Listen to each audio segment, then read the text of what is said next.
Welcome to Purpose for Life podcast. I am your host, Suzanne Roberts, author of It's Deeper Than That and founder of The Great Reconnection. I am so excited, listeners, for you to get to listen to Lachandra Baker. I call her Law, because I think that you are going to be so inspired, touched, galvanized, and I don't even have all the right words. So thank you so much for being here. So Thank you. grateful. Thank you for the invitation. I'm grateful and I am following in the footsteps of some amazing interviewees that you've had. So I'm very honored. Thank you so much. Thank you. Would you be willing to give us a little bit of your family's history? Yes, I am the daughter of Joyce and the granddaughter of Millie. And my maternal matriarch, Millie, was one of the joint parents that I had. My mom and dad divorced when I was 2, so we moved into the house with my grandmother, and she helped raise us as my mom works outside of the home. So my grandmother, we grew up in southeast Georgia, so a very small little town called Sylvania, Georgia, in the southeastern part of the state. And my grandmother, was born in Port Royal, South Carolina in 1914. So for people who are not familiar with Port Royal, it was one of the main hubs that the transatlantic slave trade came in to the United States. And so my grandmother, we're very sure, was a part of her family, was a part of that embarking. And we don't unfortunately have a whole lot of records because they didn't take a whole lot of records for Right. Black people back in that day. So a lot of the things that we know is from an oral tradition that people have passed on stories to us. So being born in 1914, you can imagine what this country was like Hmm. for Black people. Even though they were not enslaved anymore, there was still the Jim Crow era. And the era of Jim Crow, for a lot of people, think it was a long, long time ago, and it really wasn't. In 1917, when my grandma was 3 years old, her mother and a friend was murdered by the Ku Klux Klan merely for being Black. So that left my grandmother motherless, and her father was not in the picture. And so she became orphaned. And she had to go live with distant relatives who were not as loving as a mother could and should be. And for those folks who understand around colorism, my grandmother was a darker skinned Black woman, and the family that she went to live with were lighter skinned. And so if you imagine the story of Cinderella, it was very much like that. My grandmother was the person doing all the work and the chores that nobody wanted to do, and treated very differently than the other siblings in the house because of her color. And it was hard. It was very, very hard for my grandmother. She didn't feel as loved as she could have been, and it was hard growing up. And for her to leave that, she left at a young age, probably in her 16-ish, and married, unfortunately, an abusive man. And he ended up, after they had 6 kids together, left her. They didn't get divorced, but he left her and went to Florida to be a longshoreman. And that's where he spent the rest of his life. She never saw him again. And it was a very difficult time if you imagine being a single Black woman in Jim Crow era South trying to Yeah. raise children.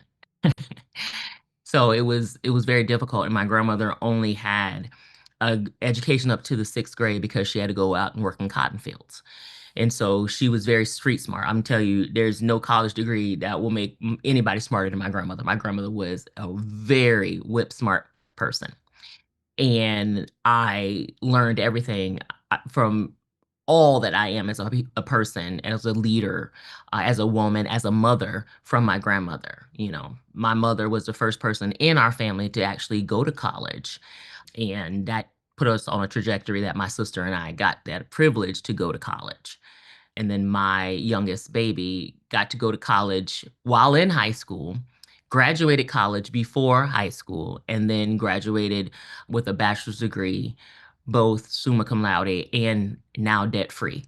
And so that was a legacy that was started a very long time ago with my grandmother, who always said that education is so important because once you get an education, no one can take that from you. And so we took it very seriously. And that was something that has shaped my whole life. I have a bachelor's and a master's degree and several certifications.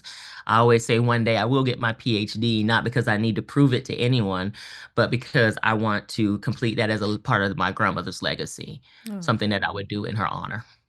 oh, Mhm. I love that.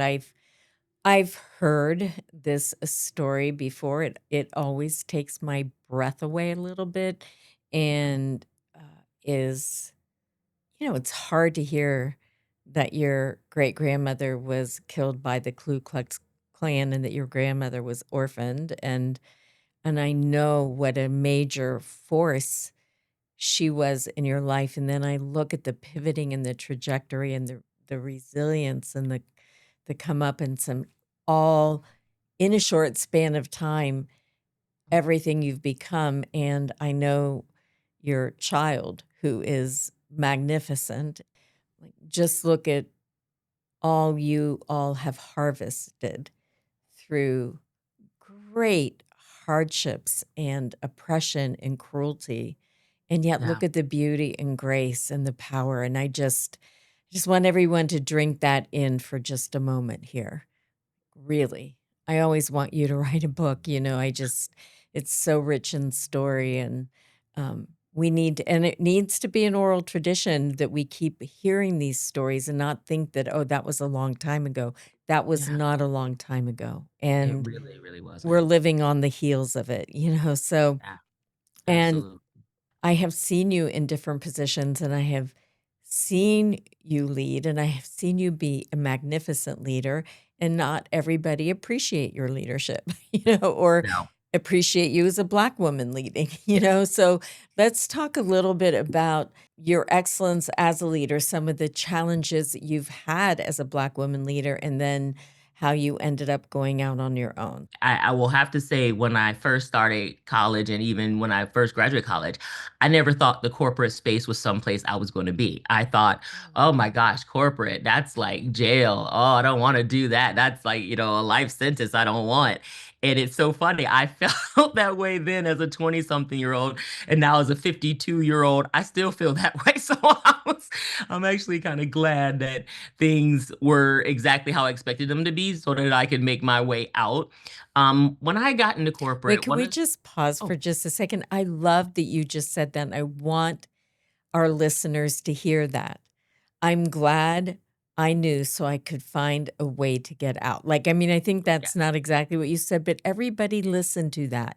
That's yeah. powerful. I'm going to give the mic back to you, but I'm like, that was a powerful statement. Let's not walk past that one. Okay, go Yes, on. yes, okay. Yeah. I love that you do that for me, Suzanne, because some things I just feel like I've lived them and I said them, but sometimes I forget to take a pause sometimes because it is rich and it is deep and it's layered. And so sometimes I skip over things or I just kind of fly through them and people are processing. And Right. so thank you for always kind of slowing me down a little bit to make sure that people can hear what I'm saying and absorb it as well. So I really Thank you. appreciate that Thanks. about you. You're welcome. Yeah, it was so hard because I have always been, I would say, a very authentic person. Hmm. I've always kind of had, certain quirkiness about me. I always tell people, I say, I'm a strange bird. If, you can fly with me, you can fly away from me, and it's okay. But I like my quirkiness. I like my sense of humor. I like that I have a childlike heart all the time, and I want to always find the joy in life. Even right now, I wear these sparkly shoes and some of them that light up because it is that inner child in me that I always want to keep alive. Because sometimes when you become adults, people try to take that from you, that creativity, that inquisitive nature, that curiosity, and that's Yes. something I always want to hold on to.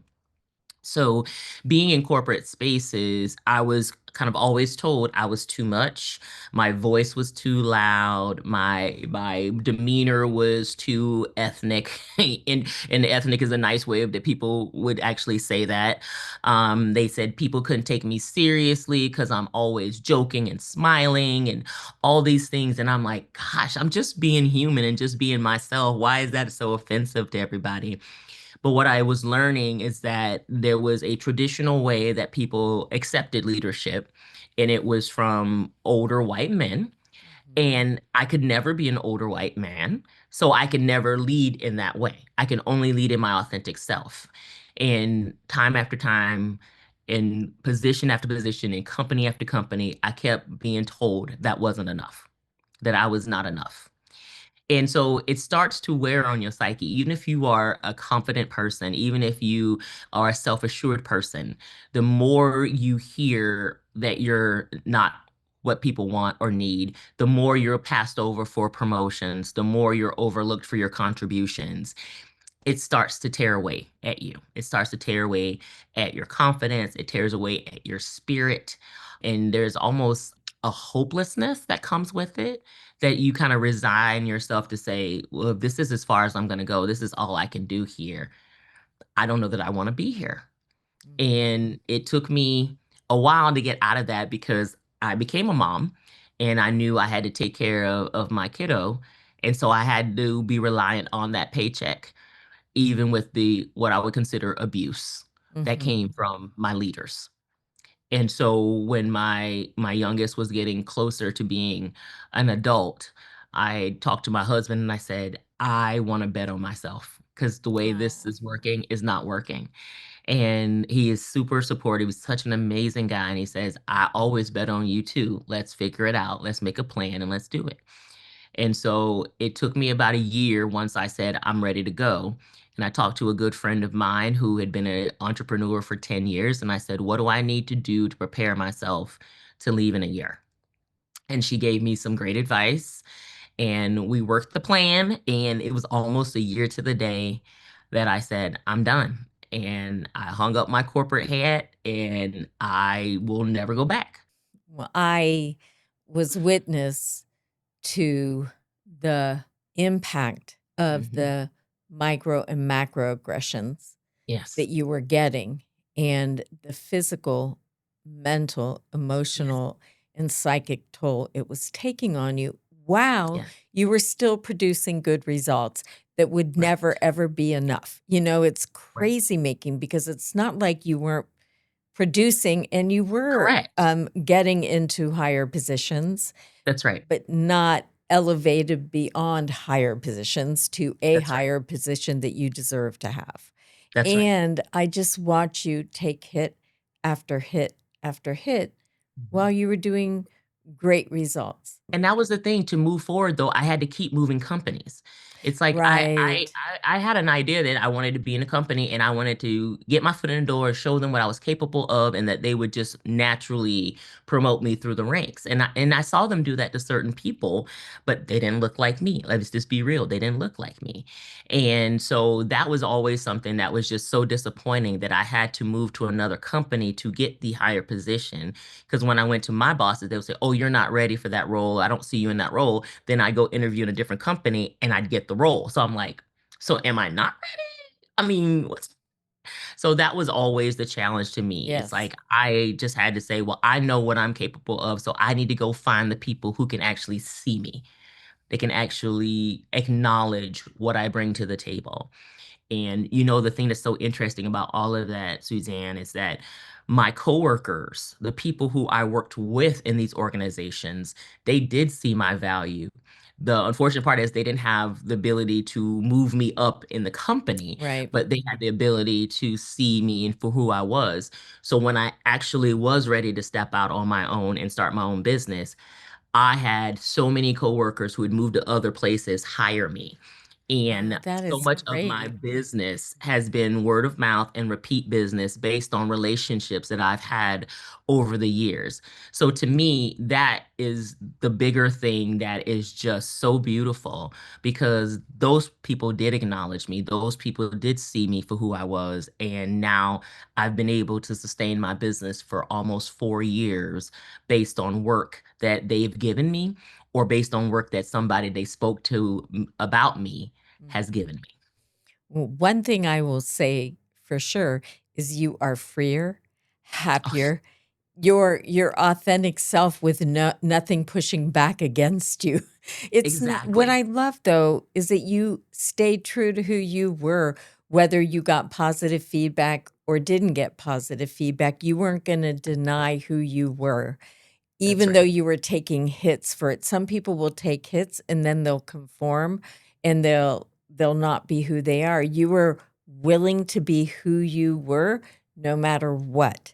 And Absolutely. and now you're still who you are no matter what, and you're not getting all that stuff coming at you. So I Yeah, love that, and I'm hoping that the listeners are hearing that you only have you at the end of the day, and being you is the most absolutely. important thing.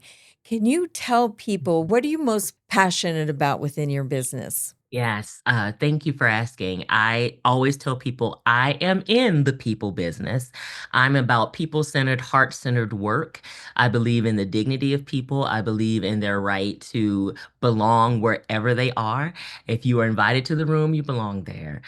We are LBB Edutainment, which Lachandra B. Baker, my name. A little bit of vanity there, so people say, but it's my name, it's my brand. But what we are conduits for connection. We really care about culture and strategy in a way that people do create belonging, whether it's in your corporate spaces, if it's your nonprofit spaces, and even in your community. I actually have some community folks that I work with as well, and we really take a look at how people are receiving your services, how they're receiving your organization, and we really help you do a better job at removing whatever barriers that might be in the way of people being seen, heard, and valued, and help you with a roadmap to say, this is how we always want to show up. Our values are not something we just hang on a wall and it's a pretty picture. It's how we live every single day. And we help them be the best organizations they can be, but knowing that an organization is only as good as its people. That's great. So you are building culture, Yes, strategy within the organization to be yes, accountable to the culture. Is that that's am right. I saying that right? That is And correct. Yes. standards. And do you help people identify what the standards are?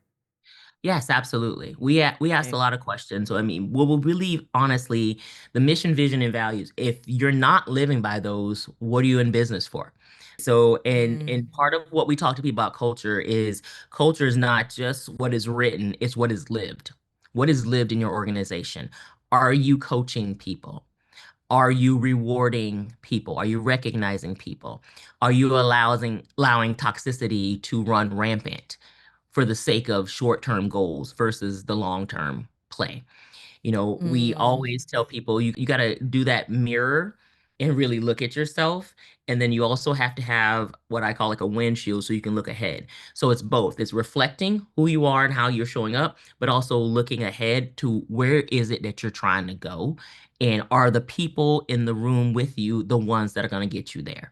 So there's a lot of introspective and honestly, the hardest part of any leadership, whether you're a single leader, leading yourself, you're leading a team, or leading an organization, is to have a realistic look of where you are and understand Mm. both all of the strengths that you have and the beautiful strengths, but then also the opportunities and the challenges that you might have that reside within you or within the team or within the organization, and be willing to call those out and also work on them. It's one thing to acknowledge something, but you also have to apply knowledge and action to those things. And so we're really trying to encourage organizations to do that. We do that in a couple ways. I do keynote addresses all the time. Most of my keynotes are always around culture and belonging. Like you can I'm a drum beat, right? I beat the drum. It was funny. I was looking at some old footage of keynotes I did, I think 20 years ago. I've said the same thing over and over again because I believe in it. I mean it. It's like you have to really create the place where people want to keep coming back every day. You don't want your people to have the Sunday scaries everybody talks about.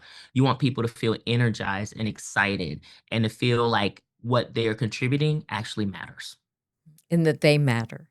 and they matter. Mhm. Exactly. The being, right? What my favorite saying is, we're human beings, not human doings. The being is what the value is. The doing is just the extra. But we got to see each other as who we are, not just what we do. And do you help people look at ways, habits they have of preferences or excluding? Or I know when I do work on myself, because I'm Mhm. very racially focused. That's something I put Mhm. a lot of time and energy in. I will forget neurodivergence, or I will forget Mhm. um, physical ability. And sometimes I might say, everybody stand, or, like I lose Mhm. touch. Do you help people see where they might be excluding or overlooking talent or Absolutely. And I love that, and thank you for mentioning those other things. I'm a neurodiverse person and also have mobility challenges. I have lupus as a chronic illness, and there's days when inflammation is in my body that makes it very difficult to move. And I do a lot of facilitated workshops, so sometimes I'm standing for 4 to 8 hours a day, depending on how long the facilitation is.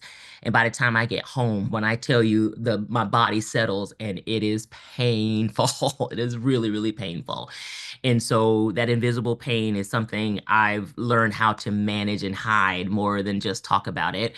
But it's mm, something that I know a lot of people really feel and dealing with every day. And so that's something leaders need to pay attention to. Just because somebody may not be walking with a crutch or with an assisted device doesn't mean they're not having challenges with mobility. And right, when you think about neurodiversity, whether it's ADHD, autism, dyslexia, et cetera, you need to make sure that there's not just any one way for somebody to learn, not just any one way for somebody to participate, and not just one way for people to be successful. And right. so I'm really trying to help people open their Love that. minds to those things, but also know that any decision you make about anyone, they need to be included in it.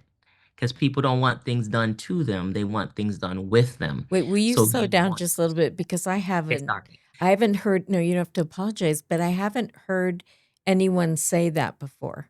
And I think it's rolling out of your mouth, like, but could we stay here just a second longer? Any decision someone's making about someone, They need to be involved in it. can you explain that a little bit more for our listeners? Yeah, absolutely. It is what we call equity-centered design, or in centering the Mm, most impacted.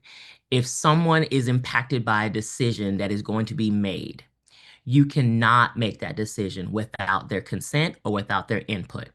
So that goes across the board, whether you're talking about decisions about their pay, decisions about their work, a product, decisions about their schedule, anything that you're doing, you need to make sure you're having conversations with people to say, here's what the businesses need. Can we understand what your need is? How do we find that happy medium that the business gets what it needs, but you also get what you need? How do we do that? How do we work together for that?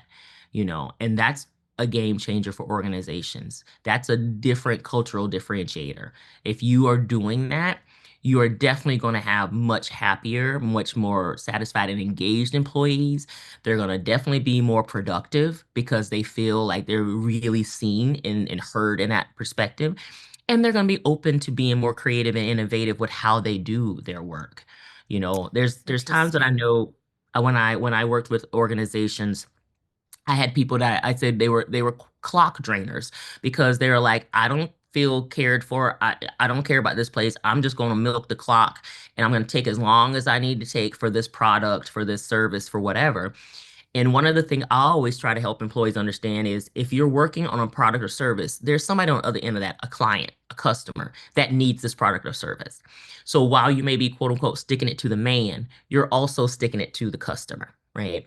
So instead of being what I would consider passive aggressive and just doing that, I say come and use your authentic voice, be assertive while being respectful. I don't think anyone has to be disrespectful in their being assertive, but say, hey, can I talk to you about what's happening here? It's not working for me. I don't feel like I can give my best quality work here. And here's some reasons why. How can we work together so that this situation changes, this environment changes, so I can give my best, so that our clients and customers can get my best? How do we do that? Right. And we're not having those kind of conversations, not as leaders and not even as employees, because there's a sense of psychological safety that's not there. And if you don't feel Mm, psychologically safe yeah. to say the hard thing, then that's when things are going to go undercover, things are going to get missed, things are honestly sometimes deliberately going to be sabotaged and tore down. And at the end result for a business, the customer or the client is the one who eventually suffers. I think you're saying a lot of powerful things. And how do you get top leadership bought in Yes. such a way that they're willing to listen? I Yes. know a manager at Trader Joe's, and she gets feedback from the people that report to her every day. Yes. Yes. And And you but should. they train their managers to understand why that's important so that Yes. everybody can do better. But I think sometimes when people are in a higher position, Yes. they feel like it's beneath them to do Yes. that. Like they have a Absolutely. position of power, or that there's a hierarchy here, and you're saying to co-create that there will Yes. be more engagement, more Yes. contribution, Yes. and the thing is I think you can tell me if I'm hearing this well, that Mhm. there is so much knowledge in human beings, no matter what level you're at, and you may Absolutely. not be tapping into the knowledge that's right there. And 100%. I remember I was interviewing people. I was going to write this book, Timely Relevant Feedback, and I got to interview people from all over the world. And I was interviewing this one man who was very senior at Wall Street. And I go, what makes it work for you? He goes, I hire people that are smarter than me. Mhm. I want to hear from them. I know Mhm. how to run things, but I Right. need their information. And I think that we all need to think like that, that there's Absolutely. the answers in the room. There are people that have various points of view. If we're not listening to them, we're not getting the best output. But how do you help Yes. senior leaders become receptive to what you're talking about? Well, a couple ways. Number one, first of all, I have to know that the senior leader that I'm talking to actually wants to hear from me. There was an interesting Mm, conversation I had with a therapist that we were interviewing for a podcast that my husband and I do. And she was talking about helping people escape from narcissistic relationships. And one of the questions we asked her, would you ever, have a narcissist to your practice to help them? She's like, I wouldn't. She goes, because when you come to therapy, you actually want to be helped. Narcissists don't. They already believe they are the best of the right. best of the best. So they would never want therapy because it wouldn't change. So I would say there are some senior leaders who are in that category. So they would never come to me and ask me for advice because they think they know everything. So that's the first thing. The second thing is for those who do, they already know you could have the responsibility of running an organization, but there's no way, even if your organization has only 3 people and you are one of them, the other 2 people are making decisions every single day. They're showing up with knowledge every single day. The output in the process they're working on is what they see and do every single day. You have no knowledge of that. You might have an understanding, but if you're not working in that particular space with that particular environment with that particular person, you have no idea what's happening. So the only way you can get educated about that is if you're getting input from that person that you're saying, tell me about your day. What worked well with what you were doing today? What challenges did you have today? What barriers did you have that you couldn't remove yourself that I might be able to help remove for you? Like you're asking those questions and Mhm. not in a judgmental way, but in a curious way. You're Mhm. saying, help me understand what you need. Help me see your perspective so that I can show up to be the best I can be for you so that we are then successful. So that leader, whoever that leader is, has to know they can't be every place all the time doing all the things. So you have to rely and trust your people. And that has to be what is presented to them and it is coached to them when they first start. So they always are aware I own this. I own this process. I own this product. I own my role. I'm going to do it to the best of my ability. When I hit a roadblock, I'm going to reach out to my resources. Is that training? Is that education? Is that a coworker? Is that a peer? Is that a direct leader? Is that who is it? And know that it's okay for me to reach out because I want to make sure I'm doing things correctly and that the end result that I've been tasked to get, I can get it. And so when leaders really understand that, it changes the whole dynamic of the organization. And anybody who has a business, what's the number one thing you want to do with your business? Make money. I mean, that's just real, right? We're in a capitalist society. But the only way to make money and be consistent with it and in a way that is true to your mission, vision, and values is to make sure you're employing people who have a desire to be the best they can be with you as an organization for the clients and customers that you serve. We're going to have to begin to wind down today, but I'm so excited for our listeners to hear you today and anybody that's a leader in an organization, because our organizations need to shift to what people centric, human centric, being Yes. centric. Yes. What did you, childlike hearted centric or something, Yes. like Yes. psychological safety. I just think Yes. everything you're saying is so powerful. I do like to ask my guests, what do you think the purpose for life is? The purpose for life is to love yourself and to love others because it's hard to love others if you don't truly love yourself. And love yourself doesn't mean you're vain. It means you know yourself, the whole part of yourself, the good, the bad, the ugly, the indifferent, and you're still choosing to show up every day. You're going to highlight the things that you do well and work on the things that you don't. I love that. And how can people get a hold of you? Yes, thank you very much. You can visit our website, which is LBB Edutainment. I'm on LinkedIn and YouTube and TikTok at LBB Edutainment on all of those. So would love to connect with anyone who loves to talk culture because I'm a culture geek. That's what I say. I'm a culture geek, Yes. so I love to talk about It's it. great. No, I love it. It's so exciting. It's wonderful. Thank you so much for being here. It's been very inspiring to have you here today, and I'm thrilled that our listeners have had the chance to hear you. And I hope those of you that are culture geeks, interested in, and I'm going to call this a revolutionary way of building an organization, honestly. And I think it's where we need to go in the future. Thank you, Suzanne. Thank you for always being Absolutely. my champion too. I appreciate you so much. You've been a wonderful person in my life and the lives of many of people in my family. So we're so grateful for you. So Thank thank you. you. Thank you. So we're about ready to sign off here. The Purpose for Life podcast. You can subscribe, give us great reviews, and we love that.